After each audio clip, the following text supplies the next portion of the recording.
Chief justice of India के ऊपर जो है उनके साथ बदसलूकी करने की कोशिश की गई और उनके ऊपर जूता फेंकने की बात की गई है।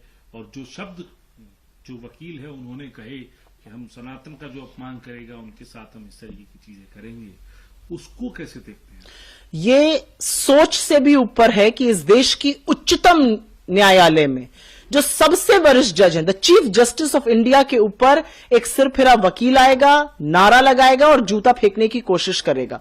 ये बहुत दिक्कत तलब बात है। ये शायद उनका बड़प्पन है कि उन्होंने कहा कार्रवाई चलती रहे, लेकिन ये हम सबके लिए चिंता का बहुत बड़ा विषय है।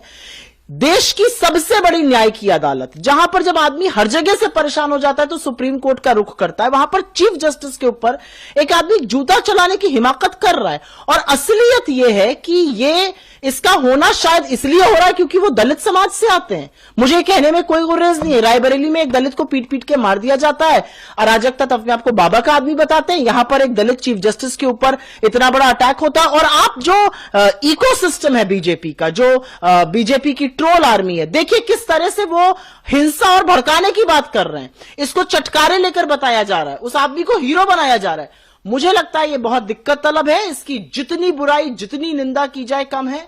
ऐसे व्यक्ति को सजा मिलनी चाहिए। और मेरा मानना है कि न्यायाधीश पर जूता चलाना, और वो भी चीफ जस्टिस ऑफ इंडिया पर, यह एक बहुत बहुत संगीन मामला है। इसकी निंदा होनी चाहिए। लेकिन यह कहीं ना कहीं जो बीजेपी, उसके समर्थक, उसका इकोसिस्टम है, उसकी मानसिकता दिखाता है दलितों के प्रति, चाहे वो सबसे ऊंचे पद पर बैठे हो या वो सड़क पर चलने वाले हरिओम जी हो।